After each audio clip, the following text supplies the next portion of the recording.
حي على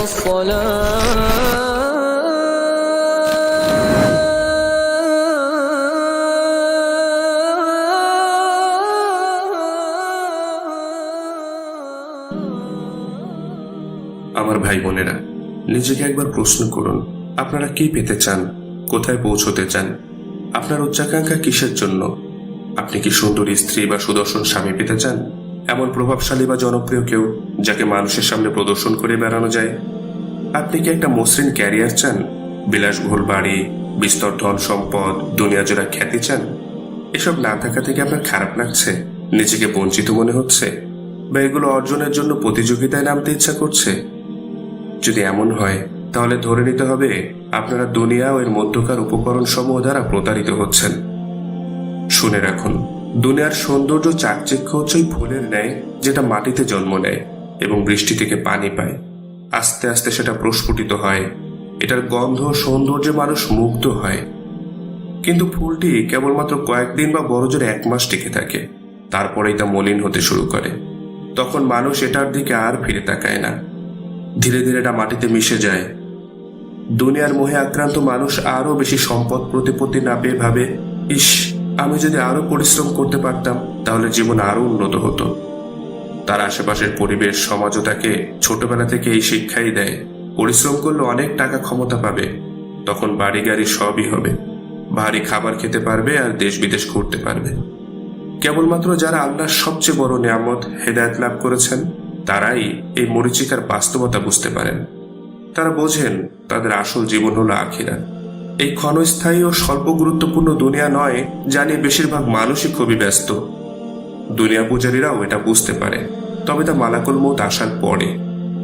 বাস্তবে দুনিয়া তো মুমিনের জন্য জেলখানার মতো, আর মুমিন হলো সেই যে আল্লাহর সন্তুষ্টি চায়, জান্নাত চায়। আমরা কি প্রকৃত মুমিন হতে পেরেছি? আমরা যদি সত্যিই জান্নাত চেয়ে থাকি, তাহলে এর জন্য কেন পরিশ্রম করছি না?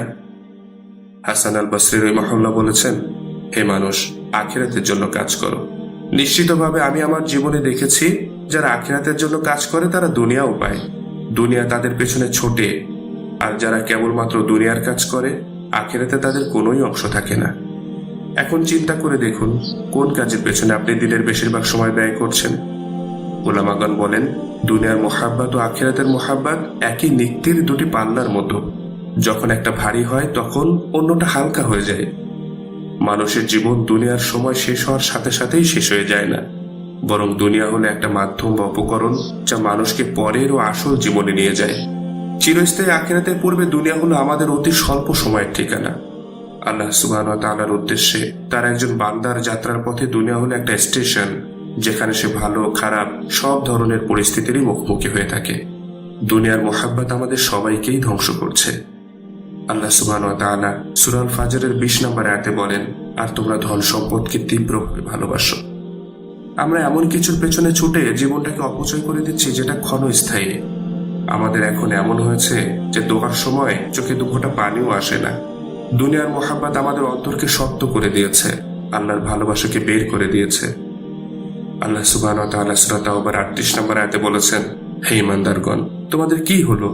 যখন তোমাদের বলা হয় আল্লাহর রাস্তায় বের হও, তখন তোমরা আরো শক্তভাবে দুনিয়াকে আঁকড়ে ধরো। তোমরা কি আখিরাতকে ফেলে দুনিয়া নিয়েই সন্তুষ্ট হয়ে গেলে?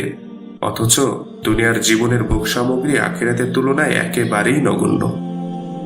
হে আমার ভাই বোনেরা, আপনি যদি আখিরাতকে বাদ দিয়ে দুনিয়া চান, তাহলে নিশ্চিত থাকুন আল্লাহ আপনাকে এই দুনিয়াতেই অপদস্থ করবেন, এবং আপনার এই দুরবস্থা মৃত্যুর আগে শেষ হবে না।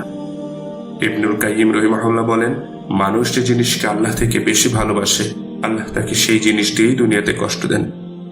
আল্লাহ রাসূল সাল্লাল্লাহু আলাইহি ওয়াসাল্লাম বলেছেন, 3টি জিনিস মৃত ব্যক্তিকে অনুসরণ করে, তার পরিবার, তার সম্পদ ও তার দিন। 2টি জানাজার পরে ফেরত চলে যায়, যা হলো পরিবার ও সম্পদ। আপনার পরিবার হয়তো আপনাকে ভুলে যাবে, স্ত্রী আবার বিয়ে করবে, সন্তানরা তাদের জীবন নিয়ে এগিয়ে যাবে, অর্থ সম্পদ ওয়ারিসদের কাছে চলে যাবে।